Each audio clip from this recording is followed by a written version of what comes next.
Good morning. Good to see everyone this morning. As always, we start class out with prayer. Gil is going to lead that prayer. Of course, everybody knows Jeff is still in the hospital, and I texted Angela a few minutes ago, and he's having a hard time breathing and coughing, and thought he was going to come home tomorrow, but that's out now. And he can have some visitors if anybody happened to be in Corinth, but no extended stay. Gail Mills got a good report on her heart cath this week. Mary tells me Robert's going to have the aortic valve in his heart changed out Friday of this week, so keep him in our prayers. Pat tells me that her nephew, Corey Smith, who is in a wheelchair from an automobile accident years ago, he has some sores on his body because he's quadriplegic, and they've been trying to get him to heal, and they won't heal. And keep him in our prayers. He's in the med, is that right? He's back home. Wanda Pulse is having knee surgery this week. Joanne James is not any better. Anybody else? Gail runs to see her surgeon, I think, this week with some kind of vascular surgery she's going to have. It's going to be really intense. Gail Vaughn's having some kind of vascular surgery this week. How's Laura? Okay. You're here? I'm here. Pulling for the Chiefs. Anyone else? Martindale has 10 radiation treatments left. She's really struggling. Of course, they told her this point would be really hard, and it is. Beverly Martindale is having radiation, and it is really wearing on her mentally and physically. She's got 10 more to go. I'm sorry? Ann Kinley, and not Riggs. You're right. Ann Kinley, who some of your kids or you had her for a teacher, is in the Christian Care Center at Bolivar. Did Elaine get to come home? Good. Yes, I talked to her yesterday afternoon. She's doing as well as she can, which is good, and she's just happy to be home. Yeah. Good to have George with us again. Ronnie, Yeah. we've been praying for Amy McKay, who attends Great Oaks in Memphis. She is home now and recovering very nicely. She's Great. getting better by the day. Teresa's friend in Memphis is getting better, and we're glad to report that. Anyone else? Gil? Lord, thank you for this day. Thank you for our family. Thank you for our church family that meets here. Lord, thank you for all our many blessings. Lord, be with Ronnie this morning as he leads our class. Help us to listen, learn, and put into practice what we learn. Lord, we have many that we need to come to you and ask for your help with that need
In your personal prayers today, remember Colin back there.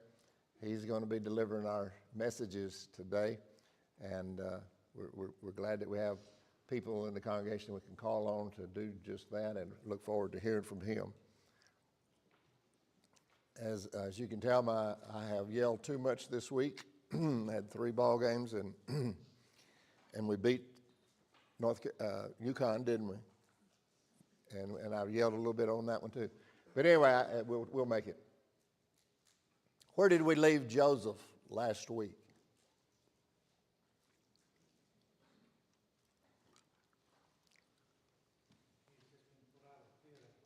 I'm sorry? He just got pulled out of the pit and sold to the Midianites who took him away. As the lesson begins today in chapter 39, where is Joseph now? Ann? Potiphar's household in Egypt. He's in Potiphar's household in Egypt. If we're looking at a map, where Joseph was and where he is now is a pretty good distance. Since we don't know exactly where he was, we can only surmise as to how far. But rest assured, it was some distance. There's an old saying, and you've heard it before, when life deals you lemons, finish that for me. Boy, everybody knew that. Make lemonade. That's exactly what Joseph did. When life deals you lemons, he made lemonade. In Genesis 37:36 finds Joseph sold into Egypt to Potiphar. In chapter 39, the Lord was with, 39:2, the Lord was with Joseph.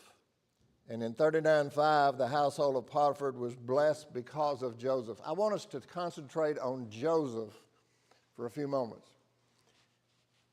That is a short space in the Bible, about 7, 8, 9 verses.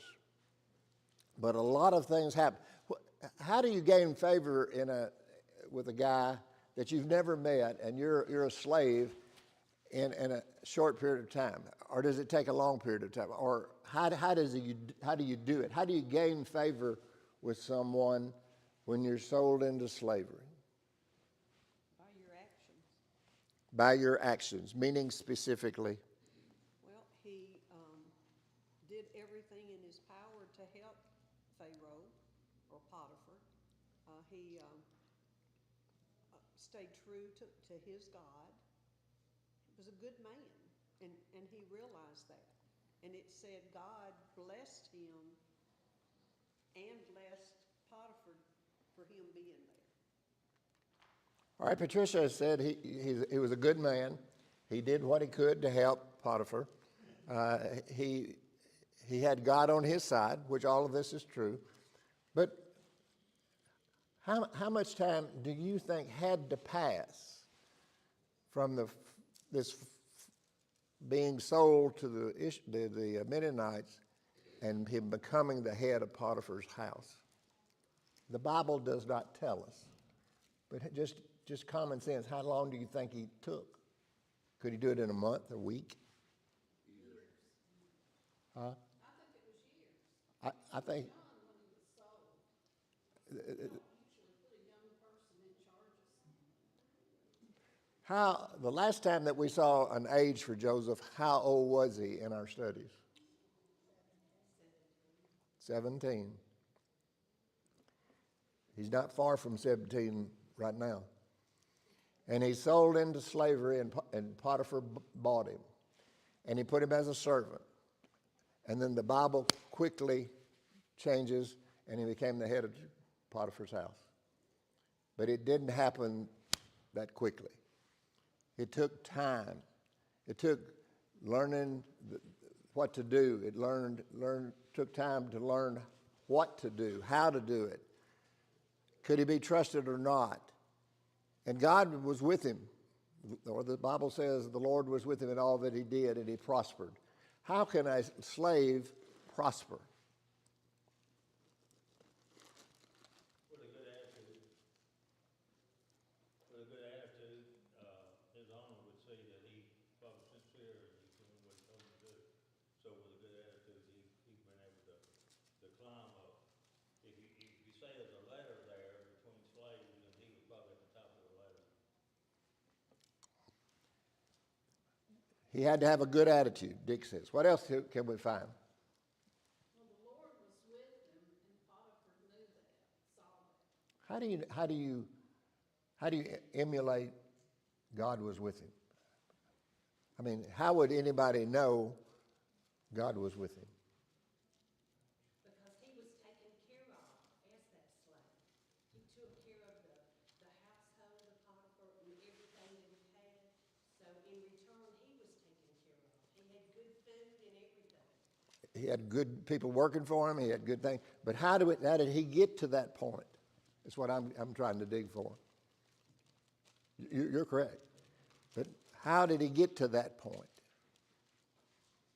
By serving him loyally. From the minute he walked in, he served Potiphar. And Potiphar saw that he was a humble servant and one that could be trusted. Exactly. Potiphar had his eyes open. He watched Joseph. God was with him. You can tell when God is with a person 30 minutes after you've been with him. Verse 3 says, and the master saw that the Lord was with him. And that's what we're going to talk about just for a few minutes. How could the master see that the Lord was with him?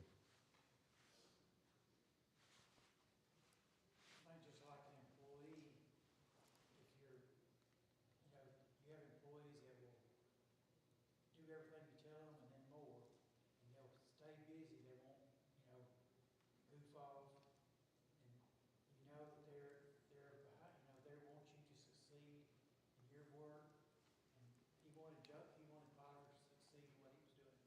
So he stayed, you know, he was constantly doing something to help. He wasn't slacking off or saying, okay, I'll sit here and wait till he tells me something else. You're exactly right. Eddie? I know we're jumping ahead a little bit here, but in chapter 41 and verse 46, it says Joseph was 30 years old here. So and that's the period of 13 years we know about. Yep. So he's still a young man. He's doing things. I'm going to illustrate something right now, probably very poorly, but I'm going to try.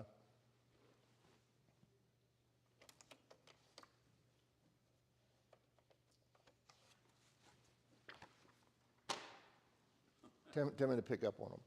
Pick up one of them.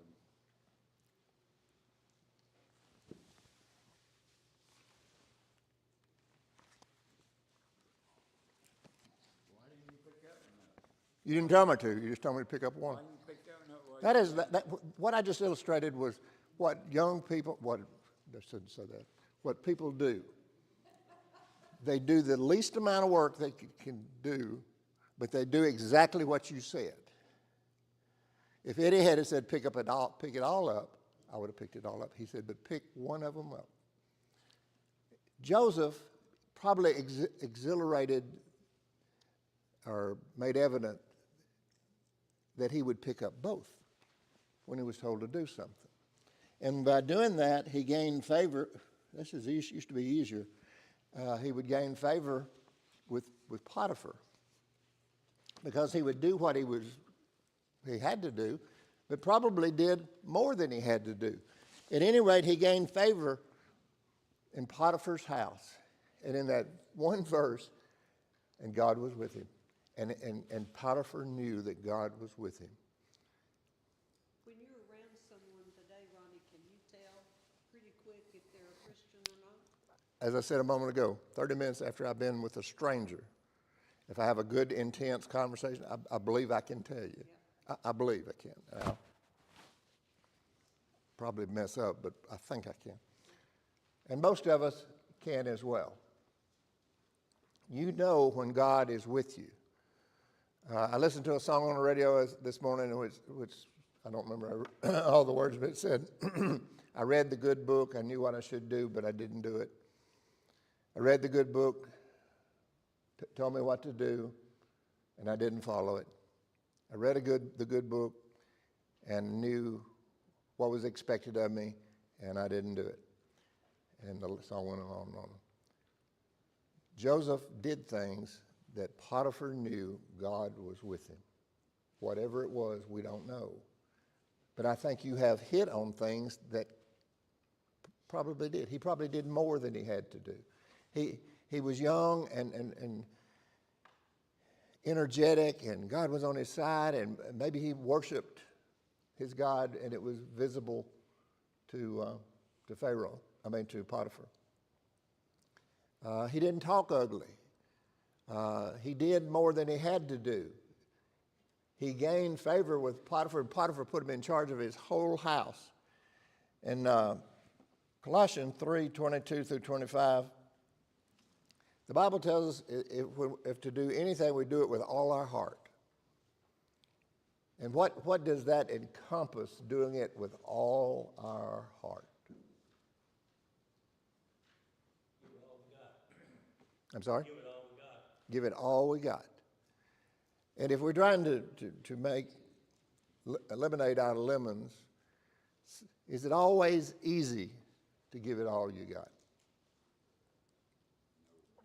No. Sometimes Satan puts so many obstacles in front of us, we just give up. We give in. And we should never do that. We should fight always to do what's right. I want you to describe to me Joseph as found in 39:6. The Bible says what about him?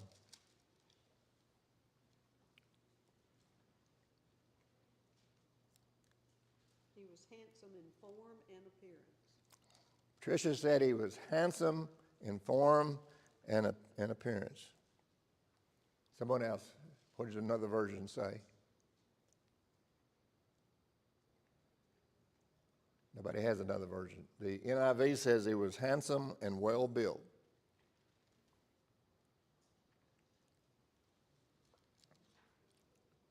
If a man is flirting with a woman,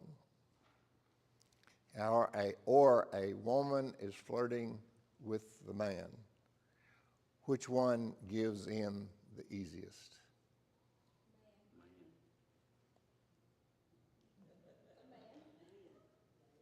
Always. Janita agrees with you. Elizabeth agrees with you.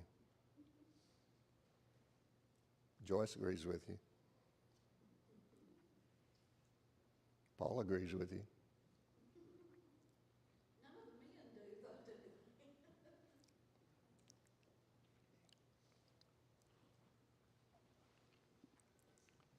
Joseph was good looking.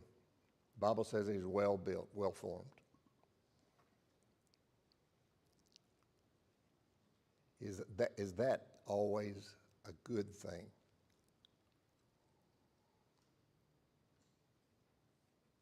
What's in the heart that counts, not the outside appearance. I agree. But is being handsome and well built always a good thing? Yes. Who said that? BT, I agree with you. But also, what does it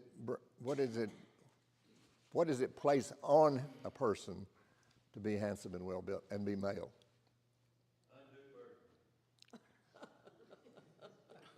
I don't know I'd use the word undo, but if that's what you think. It puts added pressure. Can I say that? And normally, what would have happened when Potiphar's wife propositioned Joseph? Now, keep in mind, she had made sure some things had happened. First of all, she had been spurned many times. And this particular day, in the chapter 39, she has made sure that nobody else was in the house but him and her.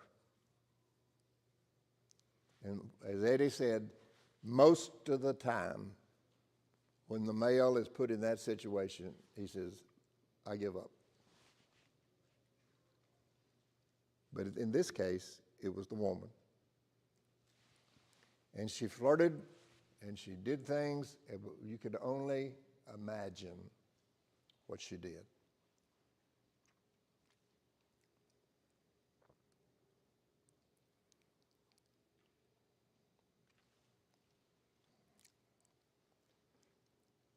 When she put him in that situation and grabbed his robe off of him, I don't know what Jewish people wore under their robe. I really don't. I have no idea. But he was either in his boxers, his briefs, or he's naked, one of the three. And he ran out of the house. And if the story had ended right here, what would we all be saying?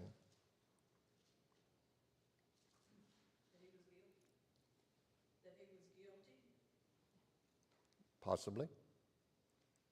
He ran out of the house naked or in his underwear.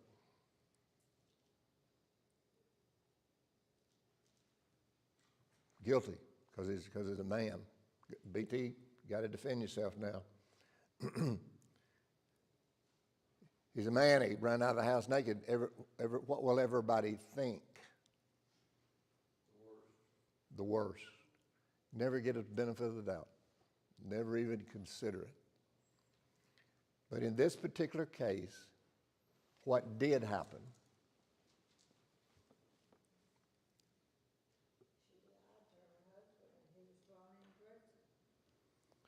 The wife did not be having her affection rejected, so she went to her husband and said, your servant tried to have sex with me or belittle me or place me in a bad position. And Potiphar got mad like anyone who loves his wife should do and cast him into prison. And all this isn't about that much in the Bible. As Eddie said, he was 17, so pick an age that he is now. I'm going to say 20, 21. And Joseph, if the story ended right now, is in prison for something he didn't do, being judged by everybody that saw him and what she said. Here's his robe.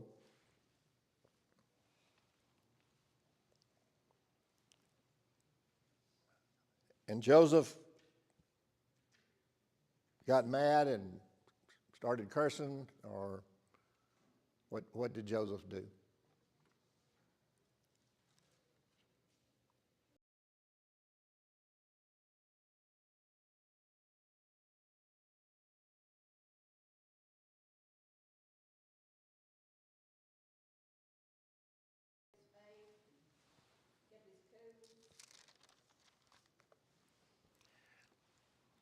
Joseph could have done what most of us would have probably done, but he didn't.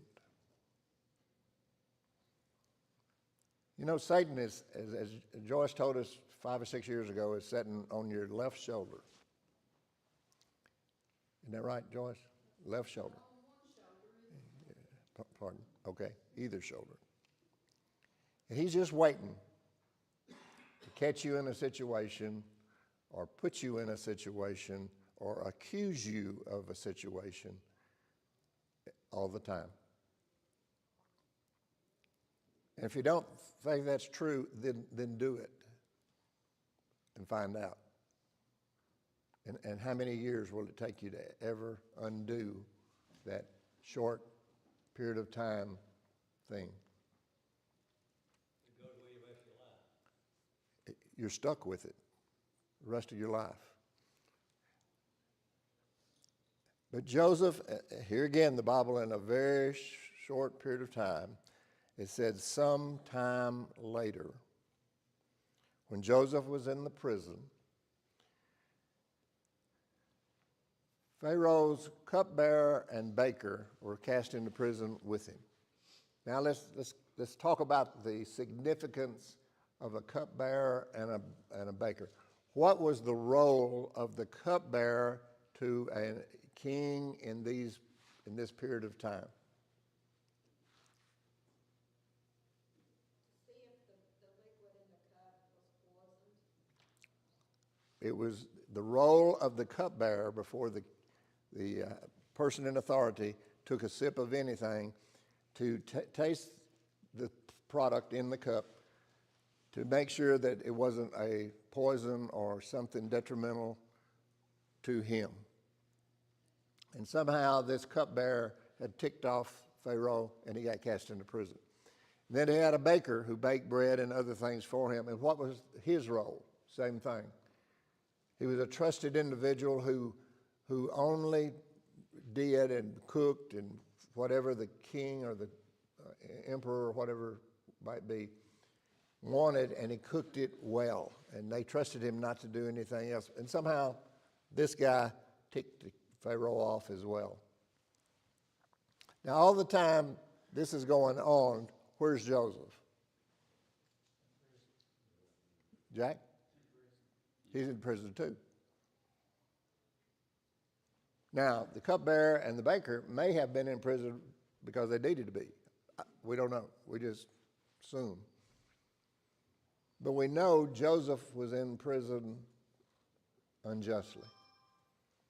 He wasn't supposed to be there. When life gives you lemons, do it again. Joseph made lemonade.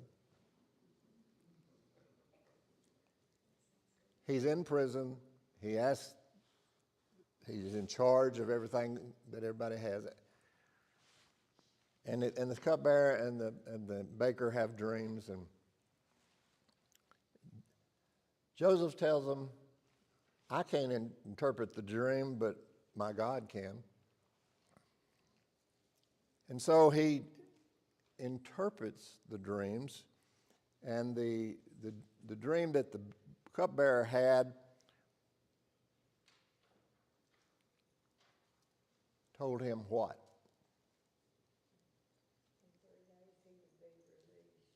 In 3 days, you're going to get your freedom. And the baker, when he told him his interpretation of his dream, he was told what? In a short period of time, he was going to be killed. And Joseph asked one favor of these two guys. And what was that favor?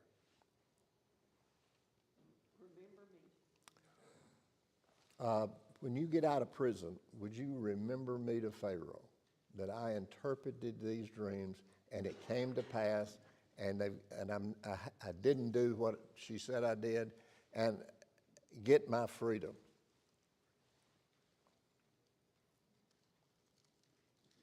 And they did. 2 years later. Pardon? 2 years later, he was ready. And they did 2 years later. Wasn't very appreciative, was he? Where's Joseph all this time? Still in prison.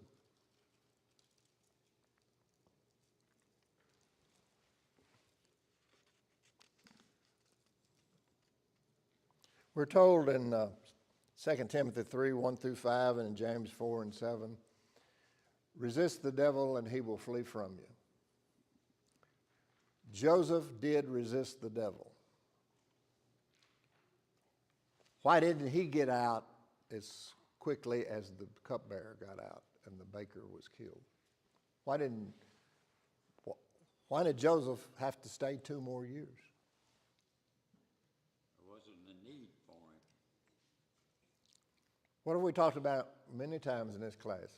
Our time versus God's time. Maybe he wasn't mature enough. Maybe God was trying to teach him a lesson, or the cupbearer a lesson, or Pharaoh a lesson. We don't know. But 2 years later, Pharaoh has a dream. And he dreams about these cows going down, and other cows that were, cows that were very healthy, very fat and pretty, and then cattle that were ugly. And Pharaoh had this dream. And he asked his people to interpret it for him, and they couldn't. And Pharaoh was disturbed by this dream. I had a dream last night. I don't remember what it was about, but I just remember it didn't end well. I woke up, and I really don't know how it ended, but it was a dream. It hasn't bothered me enough to want to ask somebody to interpret it, because I can't tell them. I mean, I can't tell them what was happening or whatever else. But this dream that Pharaoh had, he could tell them specific things about the dream. And he told Joseph that this dream had to mean something. Does anybody remember what the dream that Pharaoh had was? 7 skinny cows, they consumed the fat cows, but they were still thin after that. And the same thing happened with the corn as well. And how can that be, Jack? If you're thin and you eat a cow, the whole cow, you should be fat too. How can that be? It can't.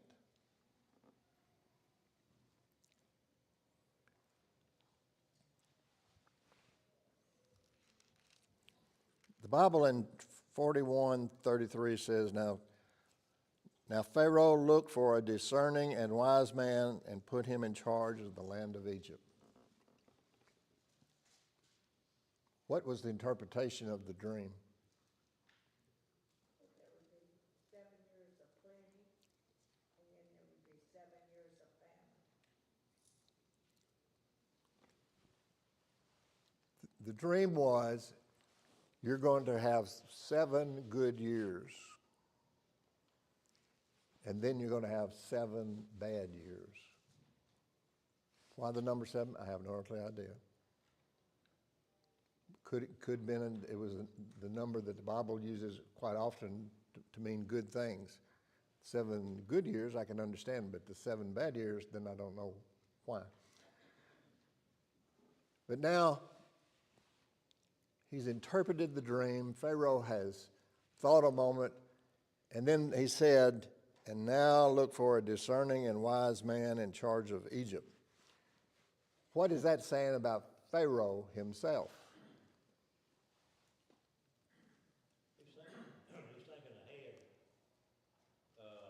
when he finds out about what was going to happen. He's thinking ahead and thinking what he can do to prepare his people. Why didn't he do it himself? No, he's too busy. He's Pharaoh. You know, the king is always judged by how he delegates. And Pharaoh was wise enough to know that he needed to delegate, and he was looking for a wise man. And who did he choose? Joseph. And Joseph said, we're going to have 7 good years. I want you to store up as much food as you can, because 7 years from now, in that 8th year, it's going to be a bad crop year, and it's going to continue for 7 more years. You're going to run out of food. And that's exactly what happened. And since this happened, people from other places came to Egypt for food. So evidently, this famine covered more than Egypt. Must have covered a large part of the world. And word got out that, hey, they've got food in Egypt. And this guy is delegating it out and prorating it. And go back to what Eddie said a while ago. At the end of the 7 years of good and the end of 7 years of famine, how old would Joseph have been?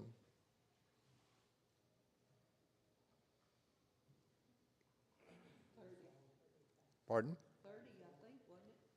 He 30 or 31? I think the Bible says 30. I was looking for it. Yep. Verse 46. So is this 30 when the famine, when the good times started, or is this 30 when the famine had ended?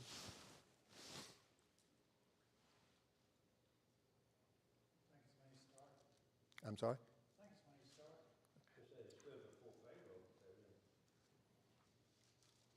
Verse 46 says, Joseph was 30 years old when he entered the service of Pharaoh, king of Egypt, and Joseph went out from Pharaoh's presence and traveled throughout Egypt.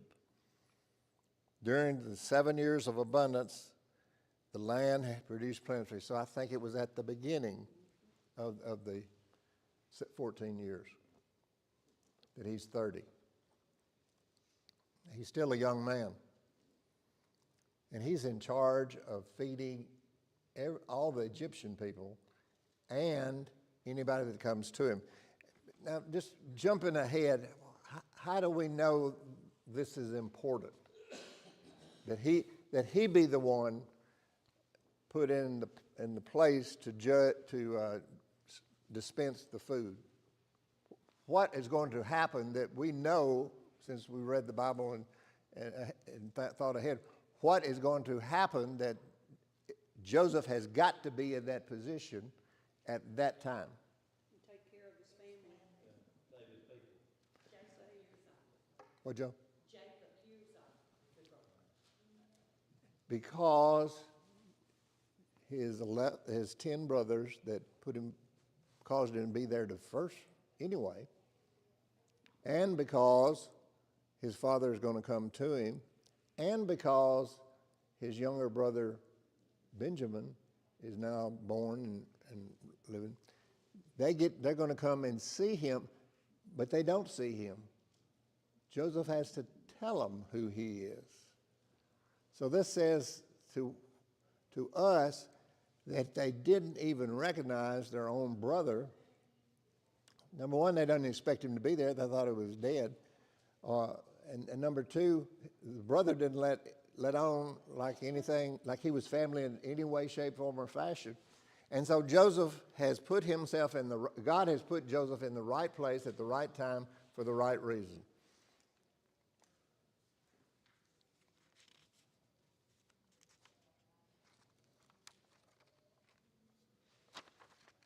Bear with me.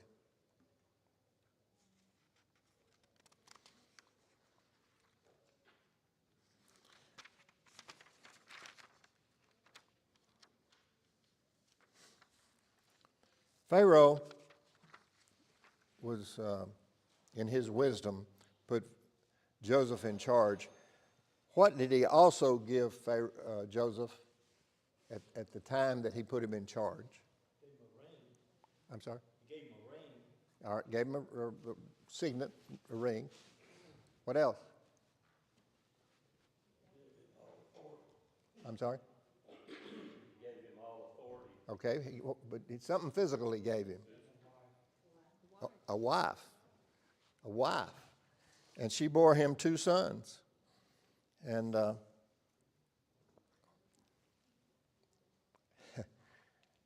this just shows us how unimportant the female was in these times. The king gave him another man's daughter to be his wife. Not his own daughter, but another man's daughter to be his wife.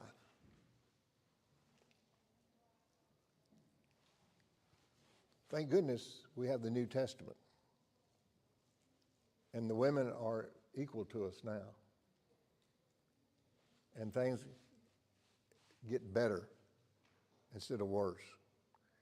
Because I cannot imagine somebody giving my daughter away when I didn't even ask him to, or I had no idea and anything else to relate to, but he did. Pharaoh gave him that woman. And she must have been very good, because the Bible doesn't state that he got rid of her or divorced her at any time. It appears that she's still his wife years later. He was a good man. He treated her right. Right.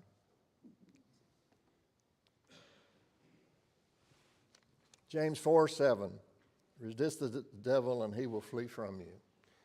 When life deals you lemons, make lemonade. Do unto others as you would have them do unto you. Simple sayings that we do not really put enough value in.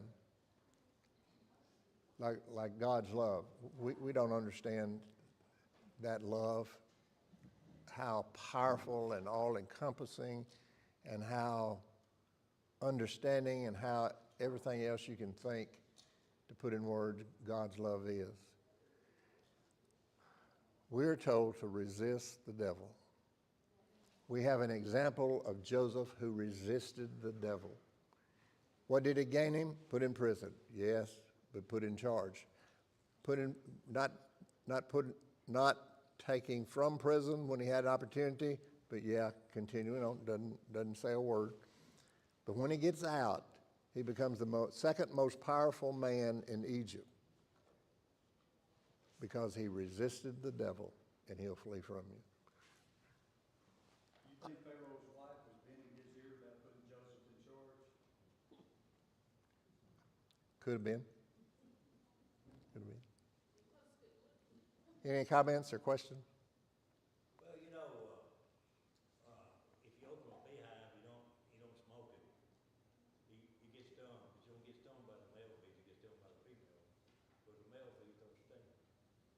So if you open the hive for the women, you get stung. BT, did you hear that?